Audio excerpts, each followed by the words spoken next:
Pengertian sistem informasi manufaktur produksi.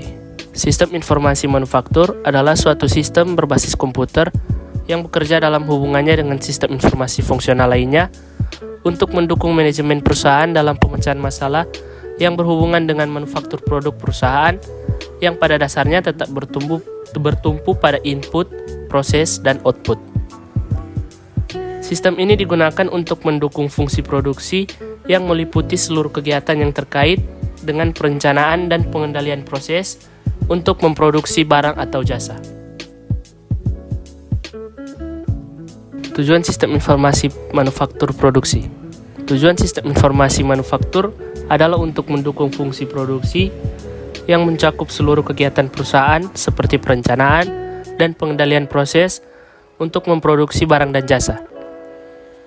Tujuan ini juga berhubungan dalam menghitung harga pokok penjualan terhadap produk yang dihasilkan.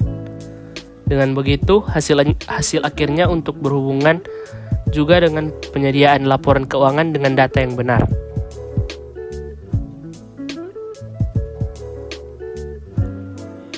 Ruang lingkup sistem informasi manufaktur produksi. Yang pertama, sistem perencanaan manufaktur. Kedua, rencana tenaga kerja. Ketiga, rencana produksi. Keempat, rencana kebutuhan bahan baku. Dan kelima, sistem pengendalian manufaktur.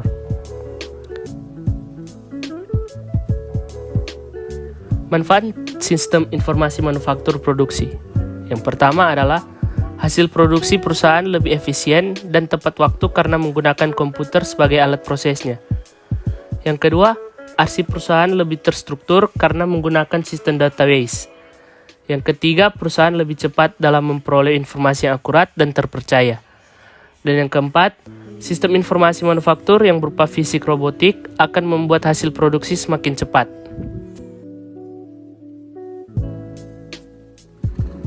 Komputer sebagai bagian dari sistem fisik. Telah banyak yang dicapai dalam penggunaan mesin yang dikendalikan komputer di area produksi. Mesin-mesin tersebut menggantikan kerja para pekerja.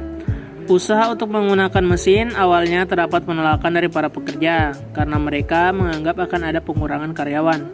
Namun semakin berkembangnya zaman tadi, pekerja mulai dapat menerima karena akan mempermudah pekerjaan mereka juga. 1. Computer Aided Design atau CAD.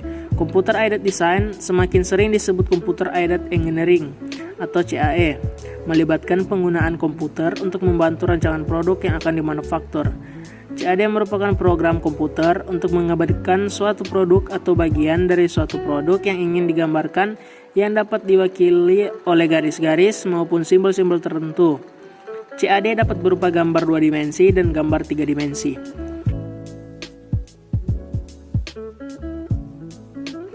2. Computer Aided Manufacturing atau CAM.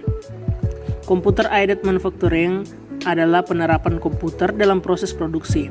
Penerapan ini seperti bor dan mesin bubut yang menghasilkan produksi sesuai dengan spesifikasi yang diperoleh dari database rancangan. 3. Robotik. Penerapan komputer yang lain dalam pabrik adalah robotik yang melibatkan penggunaan robot industrial.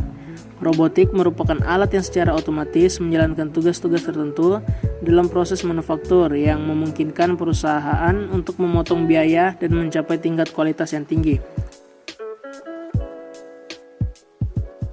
Komputer sebagai sistem informasi. Komputer merupakan suatu sistem informasi dalam kegiatan manufaktur. Output dari sistem informasi manufaktur digunakan untuk menciptakan dan mengoperasikan sistem produk fisik. Adapun komputer sebagai sistem informasi berkaitan dengan: pertama, sistem titik pemesanan kembali atau reorder point. Suatu sistem yang mendasarkan keputusan pembelian pada titik pemesanan kembali. 2. Material Requirement Planning atau MRP, yaitu pertama, sistem penjadwalan produksi. Kedua, sistem Material Requirement Planning. 3. Sistem Capacity Requirement Planning. 4. Sistem pelepasan pesanan atau Order Relation System. 3. Manufacturing Resource Planning atau MRP2. MRP2 mengintegrasikan semua proses dalam manufaktur yang berhubungan dengan manajemen material. Keempat, pendekatan Just in Time atau JIT. Pendekatan JIT merupakan pendekatan yang berhubungan dengan penjadwalan material sebagai bahan baku agar tiba tepat waktu. Masuk dalam bagian sistem informasi manufaktur. Nah, dalam bagian sistem informasi ini dapat dilihat ada input, database atau proses, dan output.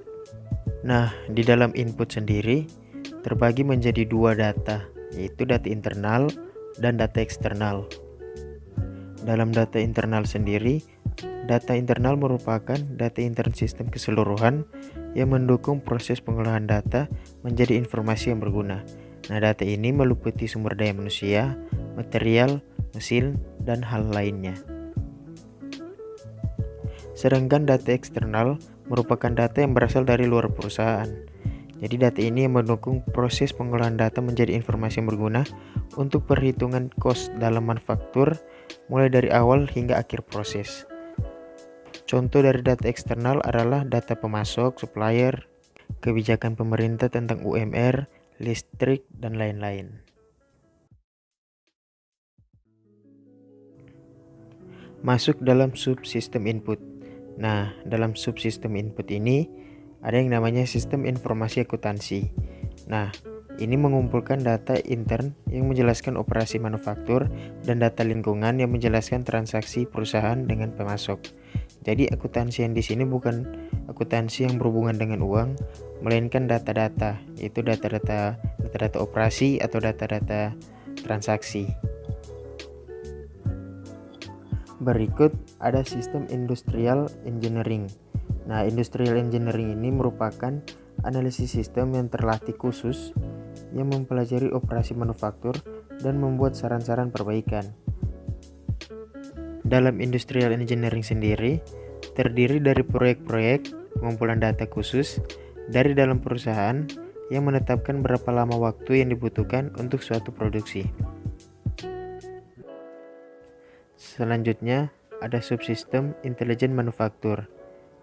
Nah, subsistem intelijen manufaktur ini berfungsi agar manajemen manufaktur tetap mengetahui perkembangan terakhir mengenai sumber-sumber pekerja, material, dan mesin.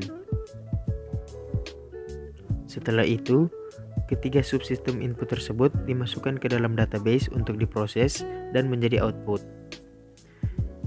Sedangkan subsistem output adalah segala hal yang bersangkutan dengan proses yang terjadi di setiap divisi kerja ataupun departemen yang mengukur produksi dalam hal waktu, menelusuri arus kerja dari satu langkah ke langkah yang berikutnya.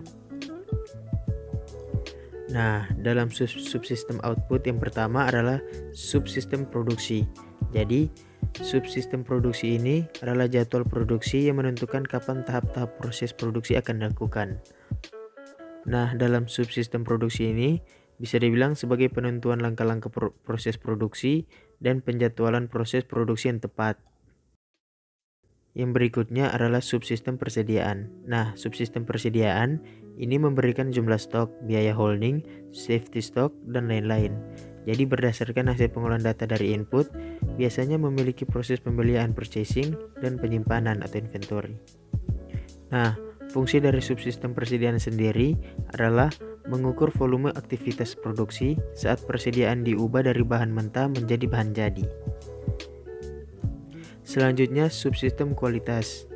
Subsistem kualitas adalah semua hal yang berhubungan dengan kualitas, baik waktu, biaya, performa kerja, maupun pemilihan supplier. Fungsi dari subsistem kualitas adalah mengukur kualitas material saat material itu diubah. Dan yang terakhir, subsistem biaya. Sebuah sistem informasi tidak akan pernah terlepas dari unsur biaya yang terjadi di dalamnya. Subsistem biaya berfungsi untuk mengukur biaya yang terjadi selama proses produksi terjadi. Unsur-unsur pengendalian biaya ada dua, yaitu yang pertama standar kerja yang baik dan sistem untuk melaporkan rincian kegiatan saat terjadinya proses produksi yang akurat. Nah, selanjutnya baru diteruskan ke pemakai atau user.